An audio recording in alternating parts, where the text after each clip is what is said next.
Middlebury is the county seat for Addison County and is home to Middlebury College, one of the nicer colleges in New England. It's full of little shops where you can buy practically anything a yuppie would want, and it has some excellent restaurants. My recommendations would be the Middlebury Deli and Bagel Shop, excellent place for breakfast and lunch, and Storm Cafe, which is down in Frog Hollow, and Two Brothers is a fun bar with some good food. Although this is the county seat for Addison County, counties don't really mean much in Vermont. For instance, there's Essex County, but Essex, Vermont is in Chittenden County. And there's a Chittenden, Vermont, but that's in Rutland County. I think this was done to confuse the French and keep them from coming down here and opening dairy farms.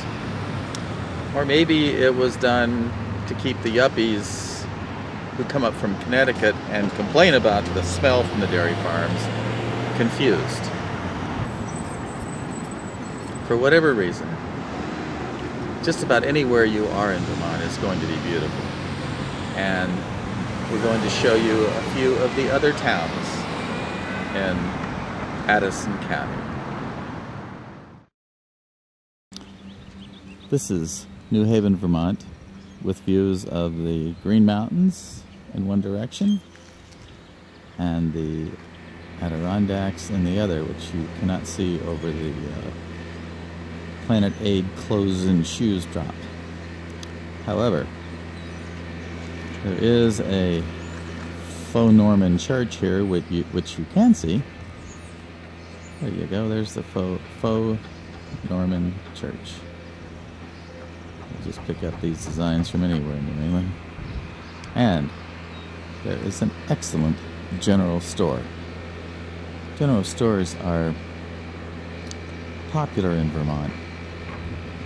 They're a gathering place.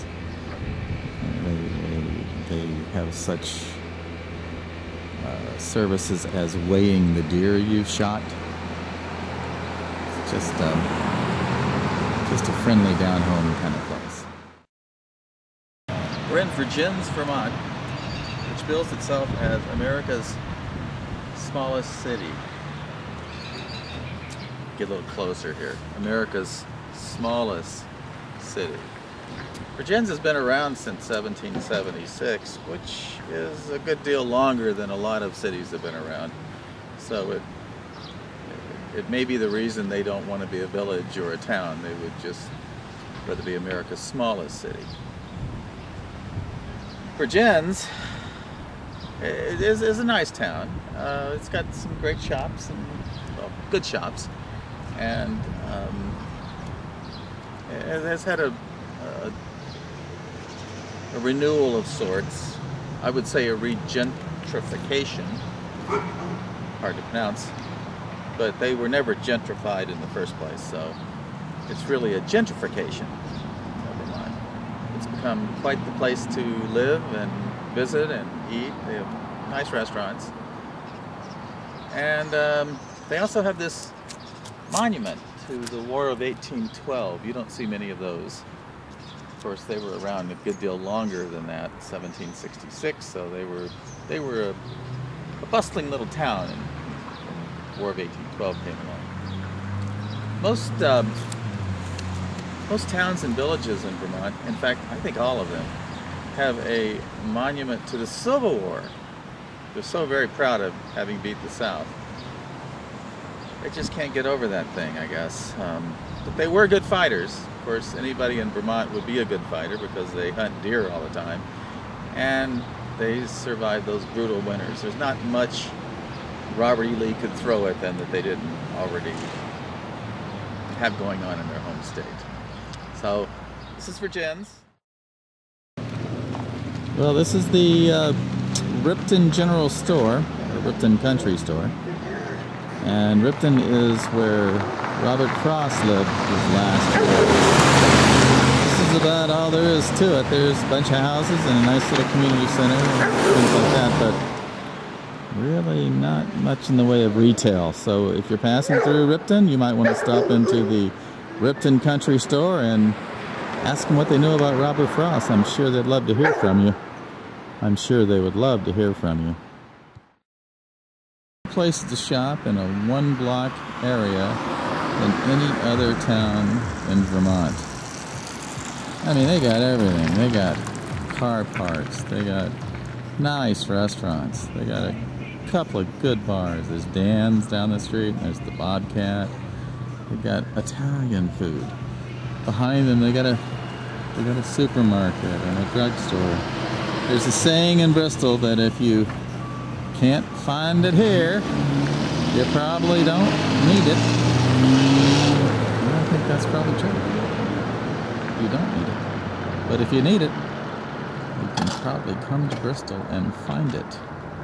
The store here right on the corner is a shoe store. And they have the best selection of shoes at the best prices anywhere. Even in Czechoslovakia, they're not this good a price. Well, they're not this good a shoe. So that's Bristol. There's the town hall. There's the Civil War monument. We got it all. Still running in those Yankees' noses, aren't they? That old Civil War monument. And they also have, on the other side of my Jeep here, a very nice gazebo and a little... Like so many little villages in Vermont, Lincoln has very little as far as retail goes other than its general store.